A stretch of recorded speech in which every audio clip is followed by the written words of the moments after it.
നമ്മുടെ ഈ ഗതാഗത മന്ത്രി CP ജോൺ വളരെ പ്രതീക്ഷയോടെയാണ് അദ്ദേഹത്തെ നമ്മൾ ഗതാഗത മന്ത്രി സ്ഥാനത്ത് കണ്ടത്. അദ്ദേഹം ധനകാര്യമന്ത്രി ആകേണ്ട ആളായിരുന്നു എന്നായിരുന്നു നമ്മളിൽ പലരുടെയും അഭിപ്രായം. ചർച്ചകളിലൊക്കെ പറഞ്ഞതും കാരണം അദ്ദേഹം ധനകാര്യ വിദഗ്ധനാണ്, ആസൂത്രണ വിദഗ്ധനാണ്, എല്ലാം നമ്മൾ. പക്ഷെ നമ്മളുടെ എല്ലാം കണക്കൂട്ടലുകൾ തെറ്റിച്ചുകൊണ്ട് വലിയ വലിയ മണ്ടത്തരങ്ങളിലൂടെയാണ് CP ജോൺ ഇപ്പോൾ കടന്നു പോയിക്കൊണ്ടിരിക്കുന്നത്. അദ്ദേഹം പഴയ CPM കാരനാണെന്നുള്ള രീതിയിലാണ് പലപ്പോഴും പെരുമാറുന്നതെന്ന് തോന്നുന്നു. കാരണം ഒട്ടും ഒരു അസഹിഷ്ണുത അദ്ദേഹത്തിന് വളരെ ഗുരുതരമായ തോതിൽ പിടികൂടിയിട്ടുണ്ടെന്ന് നമുക്ക് മനസ്സിലാക്കേണ്ടത് എന്നൊക്കെ തന്നെ ഈടുള്ള അദ്ദേഹത്തിൻ്റെ പല പ്രവൃത്തികളും കാണുമ്പോൾ. എന്താണെങ്കിലും ഒരു വലിയ വിചിത്രമായ ഒരു സംഭവം നടന്നിരിക്കുകയാണ്. അതായത് അടിമുടി നിയമം ലംഘിച്ചു വന്ന ഒരു വാഹനം, ആ വാഹനം ഒരു MVD ഉദ്യോഗസ്ഥൻ കസ്റ്റഡിയിലെടുക്കും. ഏതാണ്ട് 50,000 രൂപ വരെ പിഴ ചുമത്താവുന്ന കുറ്റകൃത്യം. അതിന് അയാൾ 5,000 രൂപ പിഴ ചുമത്തി വിടുന്നു. അതിനുശേഷം വലിയ പ്രതിഷേധം ഉയരുകയാണ്. എന്താണ് സംഭവം എന്നറിയോ? ഈ വാഹനം ആറന്മുളയിൽ പ്രളയ ദുരിതാശ്വാസ രക്ഷാപ്രവർത്തനം എന്ന വാഹനം പിടിച്ചു. ആ വാഹനം പിടിച്ചു, അത് MVD പിഴയിട്ടു. വളരെ മോശമാണിത്. എന്നിട്ട് വാർത്തകൾ വരുന്നത് എങ്ങനെയാണെന്ന് ശ്രദ്ധിച്ചു. രക്ഷാപ്രവർത്തനത്തിന് വന്ന വാഹനം പിടിച്ചു, പിഴയിട്ടു. അത് ആ പിഴ അടയ്ക്കാൻ നമ്മുടെ അബിൻ വർക്കി MLA യൂത്ത് കോൺഗ്രസിൻ്റെ ആറന്മുള നിയോജക മണ്ഡലം പ്രസിഡന്റിന് നിർദ്ദേശം കൊടുത്തു. ആ പിഴ നമ്മൾ അങ്ങ് അടച്ചോളാം, ത്യാഗം ചെയ്ത ആളാണ്. പക്ഷേ ഇത് ഇന്നിപ്പോൾ രാവിലെ ഒരു വാർത്ത വരുന്നു.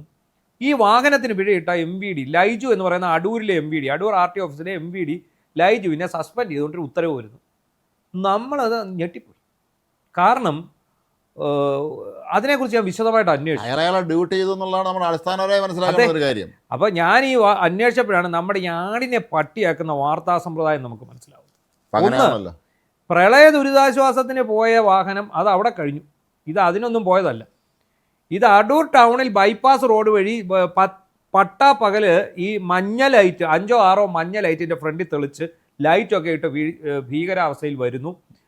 റീൽസ് കണ്ടെടുക്കുക. മാസ് എൻട്രിയാണ്. അവിടെ MVD ഉദ്യോഗസ്ഥരുടെ പരിശോധന നടക്കുന്നു. MVD പിടിക്കുന്നു. MVD പിടിച്ചു നോക്കുമ്പം ഈ ഹൈക്കോടതി പറഞ്ഞിട്ടുള്ള ചില മാർഗനിർദ്ദേശങ്ങളുണ്ട്. ആ മാർഗനിർദ്ദേശങ്ങൾ ലംഘിച്ചുകൊണ്ട് പൂർണ്ണമായിട്ടും ലൈറ്റുകൾ ഫിറ്റ് ചെയ്ത് വെച്ചിരിക്കുന്നു. അതുപോലെ തന്നെ ഇതിന് പൊല്യൂഷൻ സർട്ടിഫിക്കറ്റ് ഇല്ല. അങ്ങനെ 7,000 രൂപ ഈ MVD ലൈജു എന്ന് പറയുന്ന മോട്ടോർ വെഹിക്കിൾ ഇൻസ്പെക്ടർ ഇതിന് 7,000 രൂപ പിഴ ഈടാക്കും. പിഴ ഈടാക്കുന്ന പുറകെയാണ് ഈ വാർത്ത വരുന്നത്. രക്ഷാപ്രവർത്തനത്തിന് പോയ വാഹനത്തിന് പിഴയിട്ടു. അങ്ങനെ ആ രീതിയിൽ വ്യാഖ്യാനിച്ചുകൊണ്ടും കൂടെ തന്നെയായിരിക്കും അയാളെ സസ്പെൻഡ് ചെയ്യാൻ തീരുമാനിച്ചത്. അല്ല, അങ്ങനെ വരുന്നതുമല്ല. അപ്പോഴത്തേക്ക് ഇത് ഇടത് സൈബർ ഹാൻഡിൽ ഇത് അങ്ങ് ഏറ്റെടുക്കുന്നു.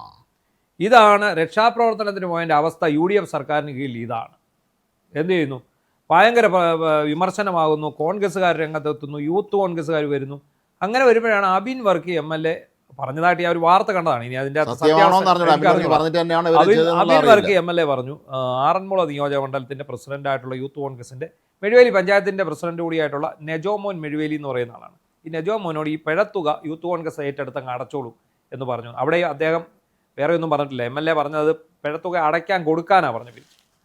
അത് എവിടെ വെച്ചാണ് പിടിക്കുന്നത്? ആറന്മുളയിൽ പ്രളയ ദുരിതാശ്വാസ രംഗത്ത് ഇയാൾ മഞ്ഞലൈറ്റ് വിട്ടുകൊണ്ട് പോകുമ്പോഴല്ല പിടിക്കുന്നത്. ഇയാൾ അടൂർ ബൈപ്പാസിലൂടെ പാഞ്ഞു പോകുമ്പോഴാണ് പട്ടാപ്പകലിൽ ലൈറ്റ് മഞ്ഞലൈറ്റ്. രണ്ട് സ്ഥലത്താണ് നടന്നത്. അതെ, നമ്മളിപ്പോൾ പറയുന്നല്ലോ, നമുക്ക് വലിയ ഉപദ്രവമാണ്. നമ്മൾ ഈ രാത്രിയിൽ നമ്മുടെ വാഹനവുമായിട്ട് നമ്മൾ റോഡിലിറങ്ങും. ഇപ്പോൾ എൻ്റെ വണ്ടിക്കാണെങ്കിൽ, എൻ്റെ കാറിനാണെങ്കിൽ കമ്പനി തന്നതല്ലാതെ യാതൊന്നുമില്ല. ആ ലൈറ്റിന് വെട്ടോ ഇല്ല, ഒന്നുമില്ല. നമ്മൾ ഈ വഴിയോടെ പോകുമ്പോൾ LED ലൈറ്റ്. ഇത് ഇവന്മാർ വരുന്നത് എങ്ങനെയാണ്? ഇത് ബ്രൈറ്റ് ഇട്ടുണ്ടേ വരത്തുള്ളൂ. കഴിഞ്ഞ ദിവസം ഇവിടെ ഒരാൾ വിളിച്ചിരുന്നു. അദ്ദേഹം പറഞ്ഞത് അദ്ദേഹം ശബരിമല തീർത്ഥാടന സമയത്ത് മറ്റ് സംസ്ഥാനങ്ങളിൽ നിന്ന്, പ്രത്യേകിച്ച് തമിഴ്നാട്, ആന്ധ്ര എന്നൊക്കെ വരുന്ന പല വാഹനങ്ങളിലും മിനി ബസ്സുകളിൽ ഈ ലൈറ്റ് ഘടിപ്പിച്ചിട്ട് വരുന്നു എന്നാണ്. അത് വലിയ പ്രശ്നമാണ്. ഞാൻ ഒരിക്കൽ അനുഭവിച്ചാണ്. ഞാൻ മധുര മുതൽ ഞാൻ പത്തനംതിട്ട വരെ അനുഭവിച്ചതാണ്. രാത്രിയിൽ ഒരു രക്ഷയില്ല, കണ്ണ് കാണാൻ. ഒരു തവണ, കഴിഞ്ഞ തവണ പോകുമ്പോൾ എൻ്റെ മകനാണ് വണ്ടി ഓടിച്ചത്. അവനും പലപ്പോഴും വണ്ടി റോഡിൻ്റെ സൈഡിൽ നിർത്തി വെക്കേണ്ടി വന്നു. അങ്ങനെ ഉള്ള ഒരു പ്രശ്നങ്ങളുണ്ട്. ഇപ്പം ഇതിനകത്തെ പ്രശ്നം എന്താണ്? ഈ വണ്ടിക്ക് കമ്പനി വയ്ക്കുന്ന ലൈറ്റുണ്ട്. ആ ലൈറ്റിൻ്റെ ഹൈ ബീം എന്ന് പറയുന്നത് എതിരെ വരുന്ന വണ്ടിക്ക് താങ്ങാവുന്ന ടൈപ്പാണ്. പക്ഷേ ഇവന്മാർ ഇത് മാറ്റി LED വയ്ക്കും. LED വയ്ക്കുമ്പോൾ എന്ത് സംഭവിക്കുന്നത്? ഹൈ ബീം എന്ന് പറഞ്ഞാൽ, എന്നിട്ട് ഹൈ ബീം ഇടും. ഇതിൻ്റെ ലോ ബീം ഇട്ടാൽ പോലും നമുക്ക് ഓടിക്കും. ഇത് ഇവന്മാർ നമ്മുടെ അടുത്തോട്ട് വരുമ്പോൾ പെട്ടെന്ന് ഈ ഹൈ ബീം അങ്ങ് ഓണാക്കും. നമ്മുടെ കണ്ണ് കാണത്തില്ല. ഒരുപാട് അപകടങ്ങൾ സംഭവിക്കുന്നുണ്ട്. ഇതിന് ആദ്യം പിടിക്കേണ്ടത്. അതുപോലെ മഞ്ഞ ലൈറ്റ്. ഈ മഞ്ഞ ലൈറ്റ് എന്തിനുള്ളതാണ്? മഞ്ഞ ലൈറ്റ് മിസ്റ്റി കാലാവസ്ഥയിൽ ഉപയോഗിക്കാനുള്ളതാണ്. മൂടൽമഞ്ഞുള്ള സമയത്ത് ഇവിടെ മഞ്ഞ ലൈറ്റ് ഉപയോഗിക്കാനുള്ള കാലാവസ്ഥ ഉള്ളത് കുട്ടിക്കാലത്ത് മാത്രമേ. എനിക്ക് അവിടെയും പറ്റിയിട്ടുണ്ട്. എനിക്ക് എൻ്റെ പഴയ വണ്ടിയിൽ മഞ്ഞ ലൈറ്റ് ഇല്ലാണ്ട് ഞാൻ ഒരിക്കൽ മഞ്ഞിനകത്ത് വന്ന് പെട്ടിട്ട് വളരെ ബുദ്ധിമുട്ടി ഊരിപ്പോകുന്ന ഒരാളാണ്. അത് ഒന്നും കാണില്ല, റോഡിൽ ഒരു വസ്തു നമുക്ക് കാണില്ല. നമ്മൾ അന്നേരമാണ്. പക്ഷേ ഇപ്പോഴത്തെ എൻ്റെ വണ്ടിക്ക് ലൈറ്റ് ഉണ്ട്. പക്ഷേ നമ്മളെന്താ ചെയ്യുന്നത്, നമുക്കത് മഞ്ഞുള്ളപ്പോൾ മാത്രമാണ് നമ്മൾ ആ ലൈറ്റ് ഇടേണ്ടത്. ഇത് അങ്ങനെയല്ല. ഇതിങ്ങനെ എല്ലാം ഇതുപോലെ ഈ താറ് പോലുള്ള ജീപ്പിൻ്റെ ഒക്കെ ഫ്രണ്ടിൽ ഒരു സെപ്പറേറ്റ് ഒരു സാധനം പണിഞ്ഞ് ഇങ്ങനെ അങ്ങ് വയ്ക്കും. എന്നിട്ട് പഴയ നരസിംഹത്തിലെ മോഹൻലാലിൻ്റെ വണ്ടിയുടെ മുമ്പിൽ വെച്ചേക്കുന്ന നിരത്തി 5-6 മഞ്ഞ ലൈറ്റ് അങ്ങ്. ഇത് ഈ ലൈറ്റ് ഇട്ടുകൊണ്ടാണ് രാത്രി വരുന്നത്. നമ്മുടെ കണ്ണ് അടിച്ച് മഞ്ഞളിച്ചു പോകും. ഈ വരുന്നവനൊരു പ്രശ്നമില്ല, അവനിത് ഇതാണ് മാസാണ്, കൊലമാസാണ്, എല്ലാം മാങ്ങാ തൊലിയാണ്. പക്ഷേ എന്താണ്, എതിരെ വരുന്നവൻ അടുത്ത പറമ്പിൽ കിടക്കും. രാത്രികാലങ്ങളിൽ എത്രയോ അപകടങ്ങൾക്ക് കാരണമായതാണ് ഒരുപാട് അപകടത്തിന് കാരണമായിട്ടുണ്ട്. കൊല്ലത്ത് 2 കൊല്ലം മുമ്പ് ഒരു ഡോക്ടറും കുടുംബവും മരിച്ചതാണ്. ഇത് എന്താണ് സംഭവിച്ചത്, എതിരെ വന്ന ലൈറ്റ് ഈ ഹൈ ബീമാണ് ഡിം ചെയ്തില്ല. ഇത് തന്നെയാണ് ഈ പറഞ്ഞ നമുക്ക് ശബരിമല സീസൺ കാലത്ത് ഒരു രക്ഷയുമില്ല ഈ വാഹനങ്ങളെ കൊണ്ട്. നമുക്ക് MVD ഇവിടെ ഉണ്ടെങ്കിലും അവരതിന് പിഴ അടയ്ക്കാനോ ഈ വാഹനങ്ങളിൽ ലൈറ്റ് അടിച്ചു വയ്ക്കാനോ അവർ തയ്യാറാവില്ല. ഇത് കാരണം വലിയ ഒരു ബുദ്ധിമുട്ടാണ് അനുഭവപ്പെടുന്നത്. എന്താണെങ്കിലും ഈ പറയുന്ന വാഹനത്തിന് പിഴ ശരിക്കും ഞാനിപ്പോൾ അന്വേഷിച്ചു, ഞാൻ MVD അന്വേഷിച്ചപ്പോഴാണ് അറിയുന്നത് 50,000 രൂപ പിഴ അടയ്ക്കണം എന്ന് പറഞ്ഞാൽ അലോയ് വീല് 4 എണ്ണം. ഈ അലോയ് വീൽ എന്ന് പറയുന്നത് നിരോധിച്ചതാണ്. അത് ആൾട്ടർനേഷൻ ചെയ്യുന്ന സാധനമാണ്. വണ്ടിയിൽ തന്നെ വരുന്ന അലോയ് വീലുണ്ട്, അതല്ലാത്തത് 4 എണ്ണം. അതിന് കൊടുക്കേണ്ടത് 20,000 രൂപയാണ് പിഴ കൊടുക്കേണ്ടത്. പിന്നെ ഈ മഞ്ഞ ലൈറ്റ് 6 എണ്ണം 5,000 രൂപ വെച്ച് 30,000 രൂപ, അങ്ങനെ 50,000 രൂപയും പിന്നെ ഈ പൊല്യൂഷൻ്റെയും കൂടെ കൂട്ടി 52,000 രൂപ പിഴ അടയ്ക്കേണ്ടത്. 5,000 രൂപ മാത്രമാണ് അയാൾ പിഴ ഇട്ട് കൊടുത്തത്. 2,000 രൂപ പൊല്യൂഷന് വിട്ടു. പൊല്യൂഷൻ ചെന്ന് ഉടനെ തന്നെ ഈ വാഹന ഉടമ പോയി പൊല്യൂഷൻ എടുത്തുകൊണ്ട് വന്ന് കൊടുത്തപ്പോൾ 250 രൂപയിലേക്ക് ആ പിഴത്തുക ഒടുക്കുകയും ചെയ്തു. ഇതാണ് സത്യത്തിൽ അവിടെ സംഭവിച്ചത്. ഇത് പ്രളയ ദുരിതാശ്വാസത്തിന് പോയ വാഹനമൊന്നുമല്ല. പ്രളയ ദുരിതാശ്വാസത്തിൽ പങ്കെടുത്തിട്ടുണ്ട്. അങ്ങനെയാണെങ്കിൽ നമ്മൾ സ്വാതന്ത്ര്യ സമരത്തിൽ പങ്കെടുത്തിട്ടുണ്ട് എന്ന് പറയുന്ന പോലെയുള്ളൂ ഇത്. ഞാൻ പണ്ട് സ്വാതന്ത്ര്യ സമരത്തിൽ പങ്കെടുത്തിട്ടുണ്ട്. ഞാൻ ക്വിറ്റ് ഇന്ത്യ മൂവ്മെന്റ് സ്വാതന്ത്ര്യം കിട്ടിയ സമയത്ത് പിന്നെ 1 ദിവസം 2 ദിവസം ഉണ്ടായിരുന്ന ആളുകൾ പോലും പിൽക്കാലത്ത് സ്വാതന്ത്ര്യ സമര പെൻഷൻ വാങ്ങിച്ചു നമ്മൾ കേട്ടിട്ടുണ്ട്. ഉണ്ട് എന്ന് പറഞ്ഞ പോലെ ഉള്ളൂ. അപ്പൊ എന്താണെങ്കിലും ശരി, ഇതൊരു വല്ലാത്ത ഒരു അവസ്ഥയാണ് ശരിക്കും. ഇനി ആ ഉദ്യോഗസ്ഥൻ ചിലപ്പം സസ്പെൻഡ് ചെയ്ത് പിഴത്തുക കുറഞ്ഞു പോയതിൻ്റെ പേരിലാണോ എന്ന് അറിഞ്ഞുകൂടാ. അതിനൊന്നും ഒരു സാധ്യതയും കാണുന്നില്ല. ഇതൊക്കെ ഈ വാർത്തകളുടെ അടിസ്ഥാനത്തിലാണ്. ഈ നമുക്ക് ഓർമ്മയുണ്ട് ഗോപി ഗണേഷ് കുമാർ മന്ത്രിയുടെ സമയത്ത് പ്ലാസ്റ്റിക് ബോട്ടിൽ കുടിവെള്ളം വെച്ചിരുന്നതിൻ്റെ പേരിൽ നടപടിയെടുത്തത്. അപ്പോൾ ഗണേഷ് കുമാറിനെ പഠിക്കുകയാണോ ഈ CPI ആണോ നമ്മൾ സ്വാഭാവികം സംശയിക്കേണ്ടത്? അല്ല, ഈ കഴിഞ്ഞ ദിവസം അദ്ദേഹത്തിൻ്റെ പ്രസ്താവന കേട്ടില്ലായിരുന്നു?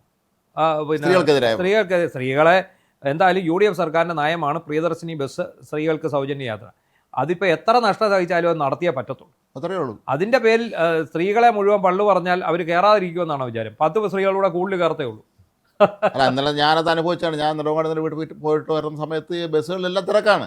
അത് പൊയ്ക്കോട്ടെ, കുഴപ്പമില്ല, സർക്കാർ അനുവദിച്ചില്ല, ഞാൻ വെയിറ്റ് ചെയ്ത് അവിടെ ഒരുപാട് നേരം കാത്തിരിക്കണം എല്ലാത്തൊരു ബസ് വരെ.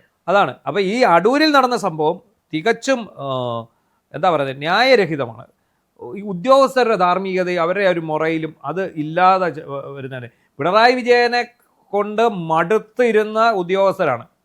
ഈ സർക്കാർ വന്നപ്പോഴെങ്കിലും ഈ ഉദ്യോഗസ്ഥർ ശരിക്കും ഇവർക്ക് എന്തെങ്കിലും ഗുണമുണ്ടാകും, ന്യായമായ നടപടികൾ ഉണ്ടാകും എന്നൊക്കെയാണ് കരുതിയിരുന്നത്. പക്ഷേ ഇത് ഒരു രക്ഷയുമില്ല.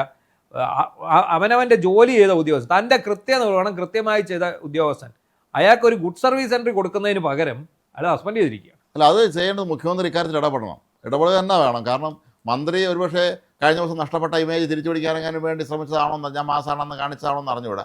എന്താണെങ്കിലും തൻ്റെ ജോലി കൃത്യമായി നിർവഹിച്ചു. അതും 50,000 കിട്ടേണ്ടത് അയാൾ ഇളവ് കൊടുത്തതാണ്. എന്നിട്ട് പോലും അയാളെ സസ്പെൻഡ് ചെയ്യുമെന്ന് പറയുമ്പം, മാത്രമല്ല അബിൻ വർക്കിംഗ് ഇക്കാര്യത്തിൽ സജീവമായി ഇടപെടേണ്ടതുണ്ട്. അദ്ദേഹത്തിൻ്റെ മണ്ഡലത്തിൽ അദ്ദേഹം ഈ പൈസ കൊടുക്കാൻ പറഞ്ഞു എന്നുള്ളത് സത്യമാണ് എങ്കിൽ പൈസ കൊടുക്കരുത് എന്നുള്ളത് യൂത്ത് കോൺഗ്രസിൻ്റെ ഭാരവാഹികൾ പ്രത്യേകം പറയണം. അല്ല, ഒരു വിധത്തിൽ ഇപ്പോൾ നമുക്കറിയാം, കഴിഞ്ഞ ദിവസം എല്ലാവരും വിചാരിച്ചെന്നാൽ പൂക്കി വന്നു, നിങ്ങൾ വാഹനങ്ങൾ ഇഷ്ടം പോലെ മോഡിഫൈ ചെയ്യാൻ അനുവദിക്കും എന്നൊരു ഇത് വന്നു. അത് പൂക്കി എങ്ങനെ പറഞ്ഞെങ്കിൽ, അതായത് VD സതീശൻ അങ്ങനെ പറഞ്ഞെങ്കിൽ അദ്ദേഹം പറഞ്ഞത് ഇതാണ്, നിയമാനുസൃതമായിട്ട് അനുവദിക്കണം. അതായത് കേന്ദ്ര സർക്കാരിൻ്റെ കയ്യിലാണ് ഈ മോട്ടോർ വാഹന വകുപ്പിൻ്റെ ചട്ടങ്ങളുള്ളത്. ആ ചട്ടം അനുസരിച്ച് ഒരു വാഹനത്തിലും കമ്പനി അനുവദിച്ചിരിക്കുന്നതല്ലാതെ യാതൊരു സാധനവും ഫിറ്റ് ചെയ്യാൻ പാടില്ല, പറ്റത്തുമില്ല, പാടില്ല. അങ്ങനെയാണ്. ഇനി മാറ്റാവുന്ന സാധനമുണ്ട്. ഒന്ന് വാഹനത്തിൻ്റെ കളർ മാറ്റാം, പക്ഷേ അത് RC ബുക്കിൽ രേഖപ്പെടുത്തി വേണം മാറ്റാൻ. മറ്റൊന്ന് ഇതിൻ്റെ എൻജിൻ മാറ്റാം. ഒരു എൻജിൻ മാറ്റി ഇപ്പം CNGയുടെ എൻജിൻ വെക്കാം, നമ്മുടെ പെട്രോൾ എൻജിൻ മാറ്റി അത് വയ്ക്കും, അല്ലെ CNG ഘടിപ്പിക്കാതെ. അല്ലാതെ ഇപ്പോൾ പിന്നെ ചില ആശാന്മാർ ചെയ്യുന്നൊരു പരിപാടിയുണ്ട്. ഇപ്പോൾ ഈ ഡാഷ്ബോർഡിലെ ഡിസ്പ്ലേ ഉണ്ടല്ലോ, നമ്മുടെ നമ്മുടെ കാറിനകത്ത് ചെയ്തു വരുന്ന ആ ഡിസ്പ്ലേയിൽ നമുക്ക് യൂട്യൂബിനകത്തെ പാട്ട് കേൾക്കാം, കാണാൻ പറ്റത്തില്ല. മനസ്സിലായില്ലേ? അതെന്താണെന്ന് ചോദിച്ചു കഴിഞ്ഞാൽ വാഹനം ഓടിക്കുന്ന ആളുടെ ശ്രദ്ധ തിരിയാതിരിക്കാൻ വേണ്ടിയാണ് ചെയ്തത്. നമുക്ക് ഇതായിട്ട് യൂട്യൂബ് കണക്ട് ചെയ്യാം. യൂട്യൂബ് കണക്ട് ചെയ്താൽ അതിൻ്റെ നമ്മുടെ ഫോണിൽ യൂട്യൂബ് ഓടിക്കോ, പാട്ട് മാത്രം അതേ കേൾക്കുള്ളൂ, ഓഡിയോ കേൾക്കത്തുള്ളൂ, ഇത് കാണാൻ പറ്റും. പക്ഷേ ഇപ്പോൾ ഇറങ്ങുന്ന കുറച്ച് ഇവന്മാർ LED ഡിസ്പ്ലേ വെക്കും, സ്ക്രീൻ വെച്ച് കഴിഞ്ഞാൽ അതേൽ യൂട്യൂബ് കാണാം, സിനിമ കാണാം. ഇതെന്ത് ചെയ്യുന്നു, ഇവർ ഈ കമ്പനി സാധനം അഴിച്ചു മാറ്റിയിട്ട് ഈ സാധനം എടുത്ത് അവിടെ വയ്ക്കും. വെച്ച് കഴിയുമ്പോൾ എന്താ കാണിക്കുന്നത്, നമുക്ക് ആ വിഷ്വൽ കണ്ടുകൊണ്ട് പോകാം. നിയമവിരുദ്ധമാണ്. എന്തിന് ഈ ബ്ലൂടൂത്തിൽ പോലും സംസാരിക്കുന്നത് നിയമവിരുദ്ധമാണ് അതിനകത്ത്. നമുക്കത് ഇപ്പം നമ്മുടെ ഫോൺ ബ്ലൂടൂത്ത് വഴി നമുക്ക് അതേപോലെ സംസാരിച്ചുകൊണ്ട് പോകാൻ പറ്റും. നമ്മുടെ ശ്രദ്ധ മാറാനുള്ള സാധ്യത വളരെയധികം ഉണ്ട്. ഇങ്ങനെയൊക്കെയുള്ള എങ്കിൽ പോലും കമ്പനി ഫിറ്റ് ചെയ്ത് വരുന്ന ഒരു സാധനത്തിനും ആ വണ്ടിയുടെ നിയമപരമായിട്ടുള്ള സാധനത്തിനും കുഴപ്പമില്ല. അതിൻ്റെ വീല് അടിച്ചു മാറ്റുക. ചിലരുടെ വീല് ഞാൻ കണ്ടിട്ടുണ്ട് വെളിയിൽ നിൽക്കുക. നമ്മൾ കഴിഞ്ഞ ആഴ്ച ഞാൻ ഒരു വാഹനം കണ്ടു ഇതുപോലെ പോകുന്നത്. ഞാൻ എൻ്റെ വാഹനം മാരുതി ഇഗ്നിസ് എന്ന് പറയും. നിങ്ങളുടെ വണ്ടി അത് തന്നെ. ഈ ഇഗ്നിസ് വാഹനത്തിന് ഞാൻ കഴിഞ്ഞ ദിവസം പോകുമ്പോൾ ഒരു ഇഗ്നിസ് വാഹനത്തിൻ്റെ വീല് ഇതാ വെളിയിൽ നിൽക്കും. ഈ 4 വീലും വെളിയിൽ നിൽക്കുകയാണ്. അത് ഒരു കാരണവശാലും വാഹനത്തിൻ്റെ വീല് വെളിയിൽ പോകാൻ പാടില്ല. ഇതിങ്ങനെ വെളിയിൽ പോകണം. അപ്പോൾ ഇത്തരം നിയമലംഘനങ്ങൾ കണ്ടുപിടിക്കുന്ന ഉദ്യോഗസ്ഥരെ സസ്പെൻഡ് ചെയ്യുകയാണ്. എന്താണ് ചെയ്തത്? അവരെ മൊറയിലിനെ ബാധിക്കുന്ന തരത്തിൽ സസ്പെൻഡ് ചെയ്യാൻ. എന്തൊക്കെയാണ് CP ജോൺ എന്ന് പറയുന്ന ഗതാഗത മന്ത്രി ഇവിടെ കാണിച്ചു കൂട്ടുന്നതെന്ന് ആർക്കും യാതൊരു പിടിയുമില്ല.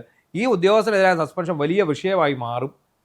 അതിന് ട്രാൻസ്പോർട്ട് കമ്മീഷണറായിരിക്കും സസ്പെൻഡ് ചെയ്തിട്ടുള്ളത്. എങ്കിൽ പോലും വിശദീകരണം തേടണം, എന്ത് കാരണവശാലാണെന്നുള്ളത്. ഇതിന്റെ വിശദമായ കാര്യങ്ങൾ കൃത്യമായി അന്വേഷിച്ചിട്ട് മാത്രമേ നടപടി സ്വീകരിക്കാൻ പാടുള്ളൂ. ഇനി മറ്റു വല്ല കാരണം ഉണ്ടോ എന്ന് അറിയില്ല. നമ്മൾ മനസ്സിലാക്കിയത് ഈ കാരണം കൊണ്ടാണ് എന്നുള്ളതാണ്. അത് വെച്ചിട്ടാണ് നമ്മൾ ഈ ചർച്ചയും ചെയ്തത്.